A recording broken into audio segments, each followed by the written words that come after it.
called a needle bar. It's pointed like a needle.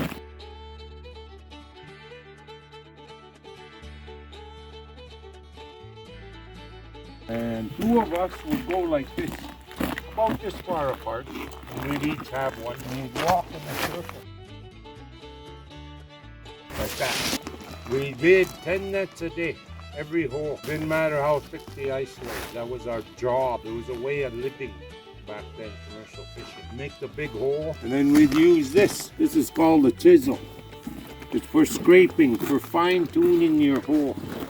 You take all the little rough spots off. It's like shaving. Then we'd get it nice and shaved. Different shovels. Usually it was them big old-fashioned metal scoop shovels. You know, we all change with the times.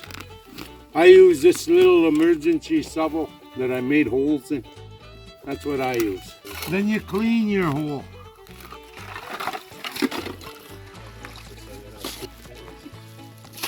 Once the hole was all cleaned, if you see this rope here, it is 320 feet long, or 100 yards with 20 feet. Because every net is 100 yards long. From this black mark to the next black mark over there. That's how long the net is? That's how long the net is, yeah. Wow. You would tie your end to your jigger. That's the board that he's sitting on. This knot here is called a fisherman's knot. I don't know what it's really called. You put it through, hold the ends, flip it around, hold the loop, pull it through the loop. Take the loose end, stick it through. Why that knot? Because if it comes untied, all it does is choke on its rope. It'll never come untied. Oh, okay. It'll never come untied. As long as you poke this piece through the loop will just tighten on the rope. It'll never come untied. I don't know what the real name is, but we've always called it a fisherman's knot. We would put this in the hole. Because it's wood, it would float to the bottom of the ice. So this is underneath the ice sitting like that. Because it's metal, this part's gonna sink, and because this is wood, it'll stay up. So now, if you give a tug on this little blue rope here,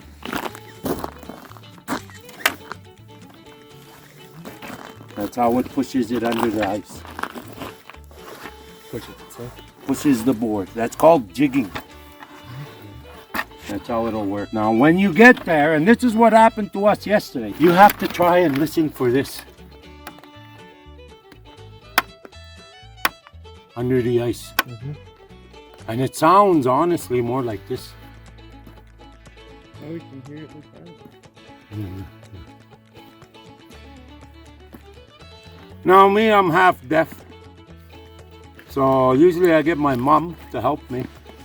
But my uncle come help me, and I didn't know he's half deaf too now. So when we get over to the other side, remember he was trying to listen for this.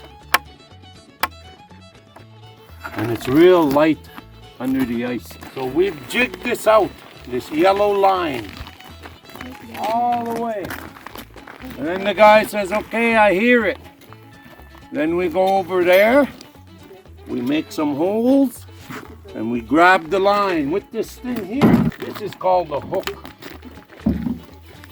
It goes in the hole. Say this is the hole. And then when it's there, this scrapes the bottom of the ice. So you go like this and you pull, and it'll hook this line. And that's how you pull up your line. Because sometimes it's not right there. Might be, so you gotta look with your hook and try and snag the line under the ice. That's why when someone helps you, they have to have good hearing. Not like me or my uncle. That's why my mom always helps me, because she has real good hearing. She's 69, funny, because that's who I fished with when I was a kid also. We don't need that needle bar. We'll take the chisel and shovel. Now we've jigged this out and we've tied on. I'll show you guys over there. It's called a drop weight. You guys tell me what you think. Okay, let's go for a walk. Grab the rope, that blue rope, remember, and pull the board up. You take the jigger off. You take this line. There's the net tied onto the thing. This is called the drop weight. Now, remember what I said about hearing? This little knocking noise? My uncle couldn't find it. Couldn't find it. Couldn't find it. Couldn't find it. Those are all holes looking, trying to scoop it. Finally, I got my uncle to knock it. How that pull on the rope and it goes. I heard it here, so I grabbed the rope. How do you know it came this way? Because you could hear it. Like when it goes in the water, you can hear it. You can hear it. Someone has to follow it. It's called following the jigger. So you'd be walking like this, listening to it. And you just follow it for 100 yards. It sounds real hard, but you know what? 3 people can come out, set a net, and they're back home in an hour having tea. Or whatever you drink, but it doesn't take long. It just sounds like lots. The hardest part out of this whole thing is finding this jigger. Because if you don't, he's half deaf, so instead of hearing it here, he was hearing it there, all over. Couldn't hear it, couldn't hear it. And so then I come and found it and we pulled it out. So our net ended up being short. Our net should have been another 30 feet over there. So this is one of the problems you come into. You have to do what's called tying it short. So I'll show you guys. At the end of this is a drop weight. It's just a weight, has a loop. You tie your net to the loop and it pulls your net down. So what you see here, it doesn't usually look like this. But remember I said I had to tie it short because we couldn't find the jigger.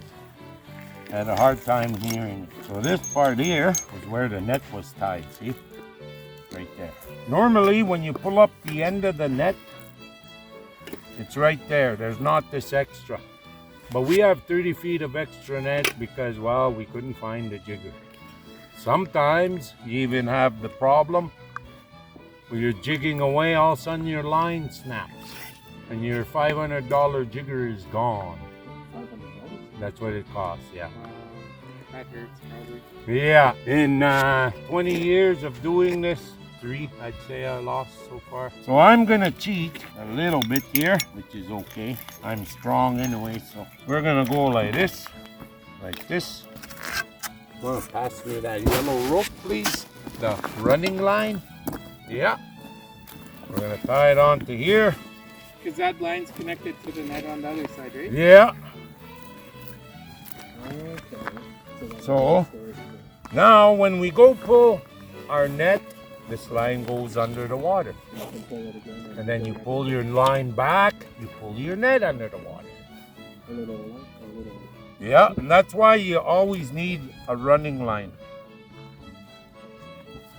Do people not do it that way then, or is this is the way you do it commonly? There's different ways, but if you plan on resetting your net, this is the best way. Oh, okay. Fishermen hate them for this. Find out how to reset your net for free. Okay. See, there's my drop weight. That's how it's supposed to look. Your drop weight, and at the end of your drop weight's your net. So we untie it, see, which is just pull it through the loop, right? And go like this. Untie. I always use a horseshoe. Lucky? Yeah, lucky horseshoe. If you ever see Matt Bingo, he'll be carrying his big horseshoe. My back pocket. When we commercial fished, you would have one of my uncles here that would pull the net. And me and my Muslim would be on the side picking the fish. And he'd put it, you never pick in the box, because what you do is you tangle up your net and it looks ugly. And then guaranteed before you go set again, you have to spread your net, fix it. It's easier just to do it this way, and your net's clean when it goes in the box. Okay, what's coming up? What kind of fish is that? The fish. Okay, it looks kind of brownish, right? Little, it's not real shiny. Oh, he looks sad. Brownish. And you look at the nose. Here's his bottom lip. Look at the nose sticks past the lip, right? Okay. See? It's got a snout. It's got a snout and it's brownish looking. This is a whitefish. Got jowls. Now watch when we get a tulipy. Tell me, you guys, right away the difference you see. So this is how you pick these whitefish. 2 ways. Squeeze. Make sure there's no gills. Put your thumb through. And you gotta squeeze hard.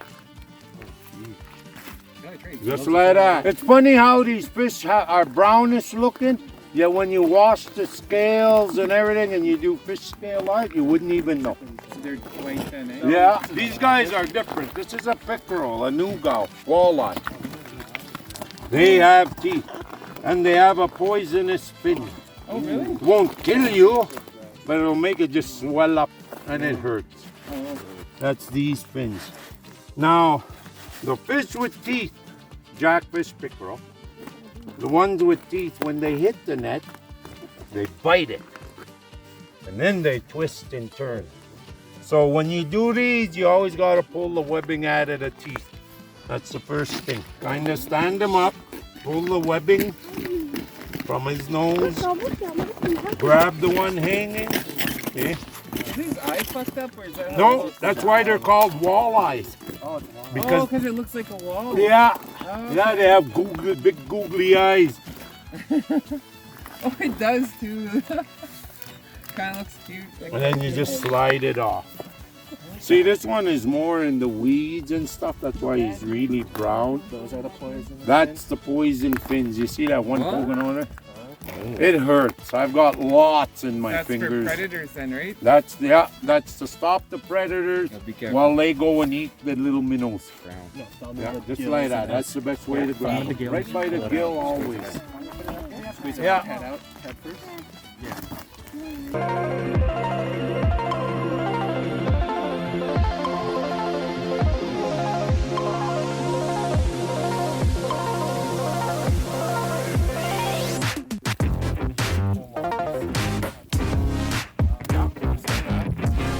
Yeah, keep doing it. There you go. Right on, buddy.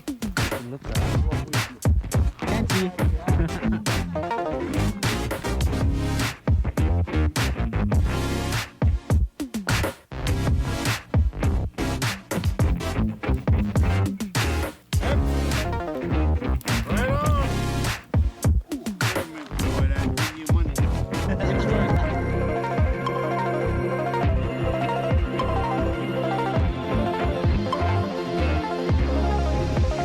There you go.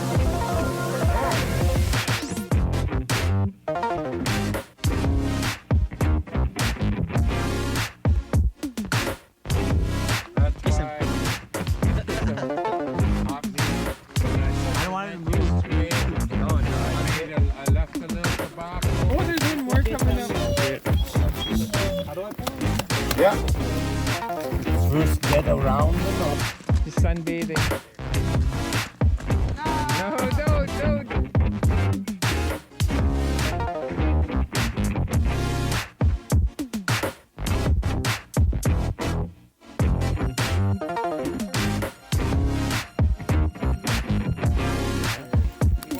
Pulling. There.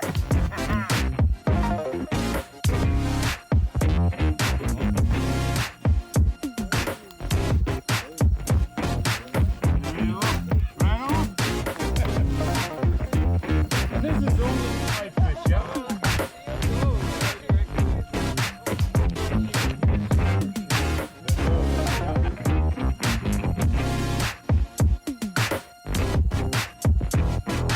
There's the end of the net. Okay, Yeah. what I would like to do, we'll throw the fish in. We'll throw the white fish first, count how many, and on top, the pickerel. It's heavy. Yeah, throw them in there. Is that a whitefish, Charlie? Yeah. Yeah? That's how you know. Not in there. No, no, not in the back of the hole.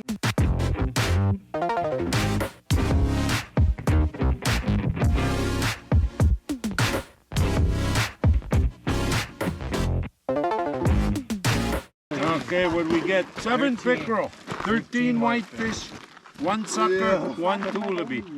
We didn't get no Mariah or burbotling cod, and we didn't get no jacks. So see, this ain't too bad.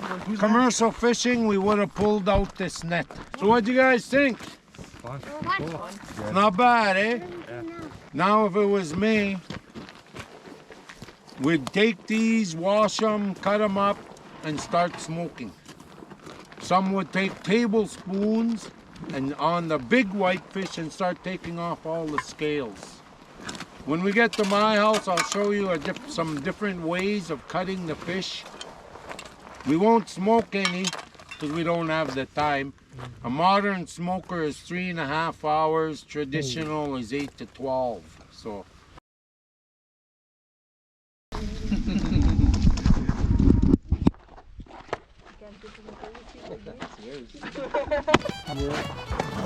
Used to be a bench here, but after so many classes I broke the bench. But see, she made leaves and there's a bit, look real nice fish scale art that she made. This is canned whitefish. I use ketchup and pepper.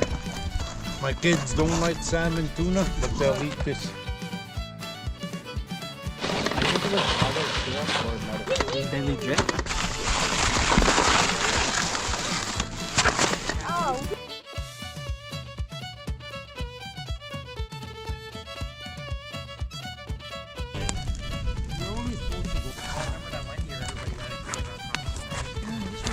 Everything. Build my raft down there. There, Robinson. This is Snowball and a guy holding an axe. Huh?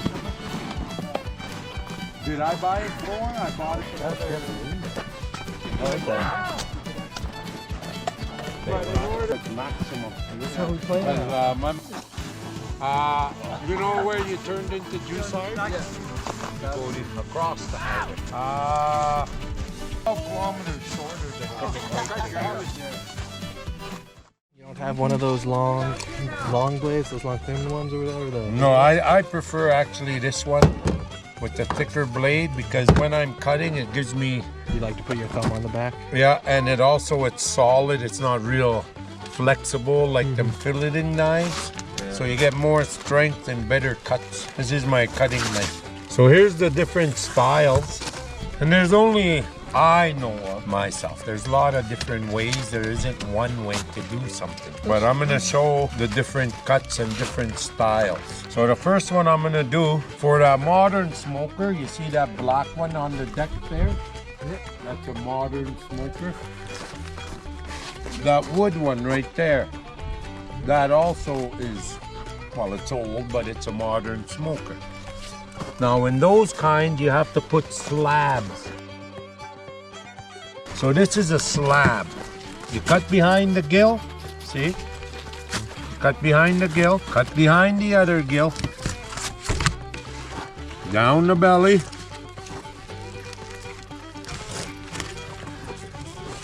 When you get to the bum here, you go past on each side of the tail. Like that. Because when you go to slab it, you want your knife to go on one side. Because if you don't do that, sometimes your knife will go and you'll have funny looking slabs. So you want them real nice. So these ones you just rub along the backbone. There's a slab.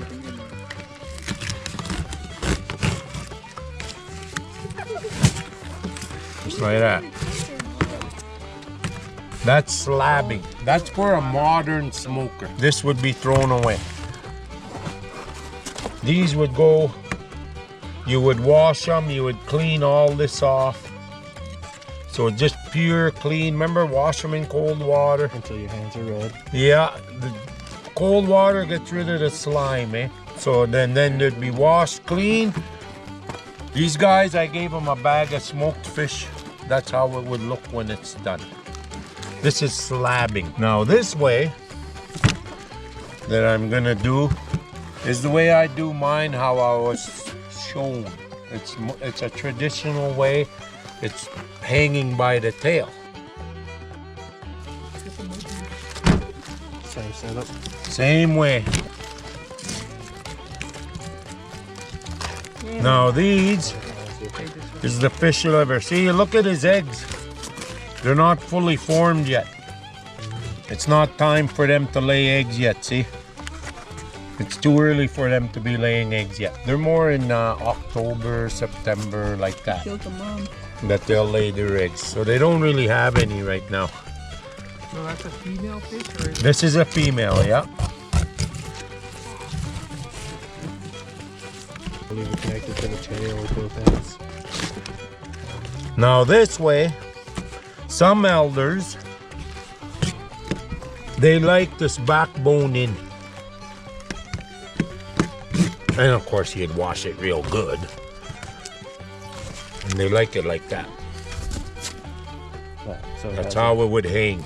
See, some like the backbone on the fish. Some of them do, some elders, certain people do. If you don't like it, myself, I don't care for it. So I always cut off the backbone.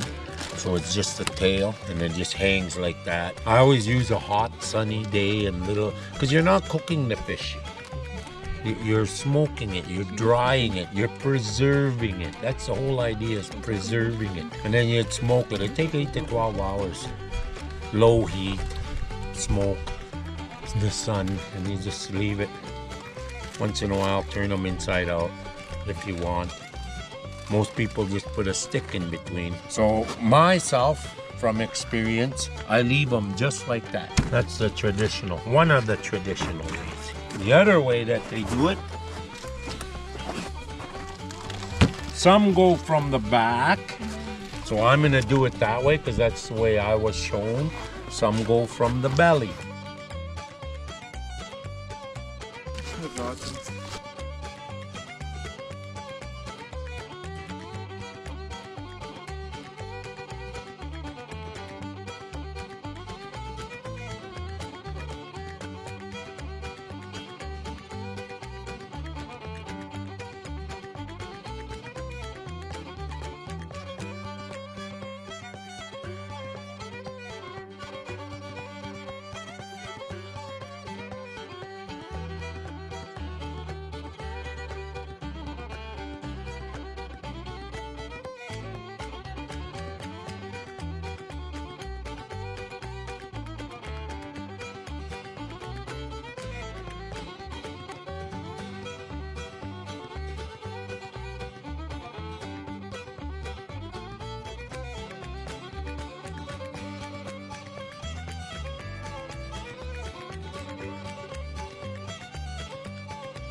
So you see, all I'm doing is cutting out this backbone.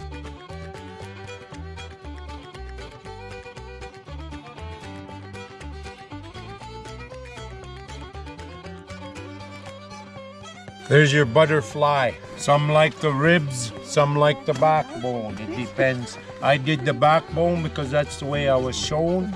Some leave it so your backbone is here. And this is open the belly. And then they cut out the backbone. They use it for whatever. Needles, whatever they wanted to use the backbone for. All of these guts would have been planted in the ground. We'd use them as fertilizer. But here's the other style. Traditional. So that's the two ways traditional. Right here. This way. Right there, that's modern. Some use knives, some use whatever was available. Me, I find a tablespoon. That's the best that I like. Start from the tail.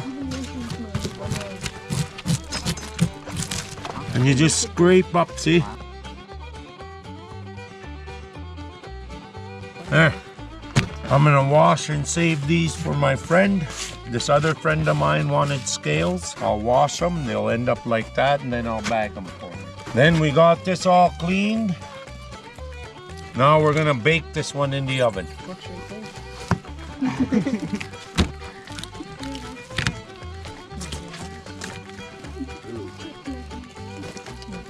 I usually don't wear gloves.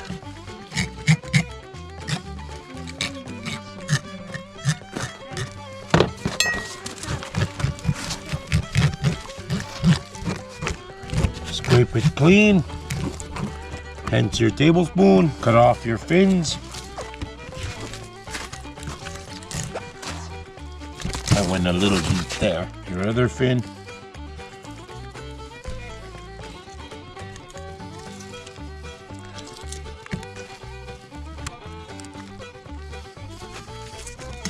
My kids don't like baked whitefish. So normally, I fillet them all. So you see? Oh. That's all right. There it is. That would be washed real good. Some people stuff it. I do too. Wild rice, celery, whatnot. Close it. Wash it real good. I rub mine with olive oil.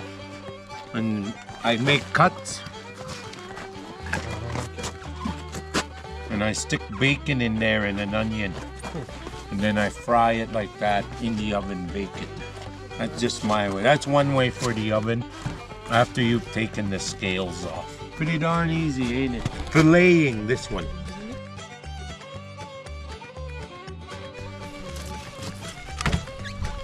That's what you're gonna, that's probably the one. That's the one I forgot. The filet fish.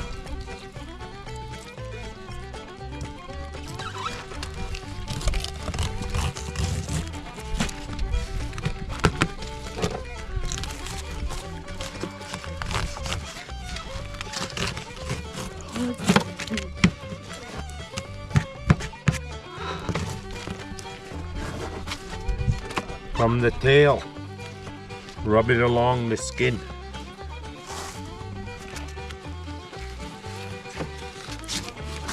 Oh, wrecked it.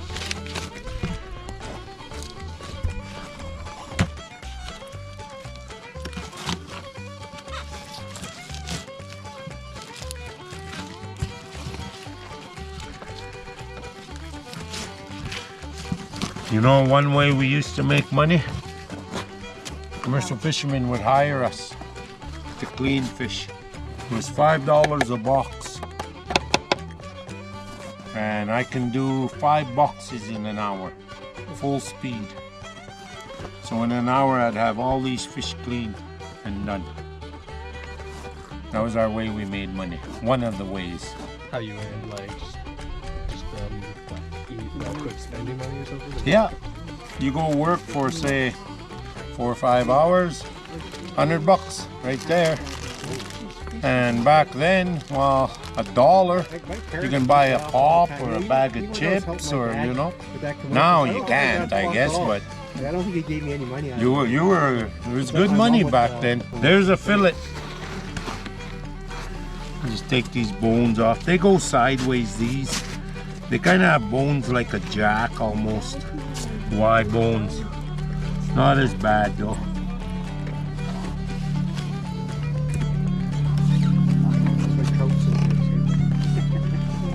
A lot of bones in them. There, you would wash this and cook it as is. What we do, we wash it, go like this, and those would go straight in the grinder. And I'd make patties out of it. Oh, that's what you make your patties out of? Yeah, I use whitefish for that. So I'll try another one without wrecking it.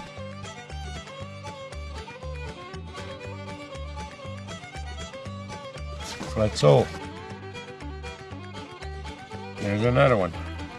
Okay, there we go.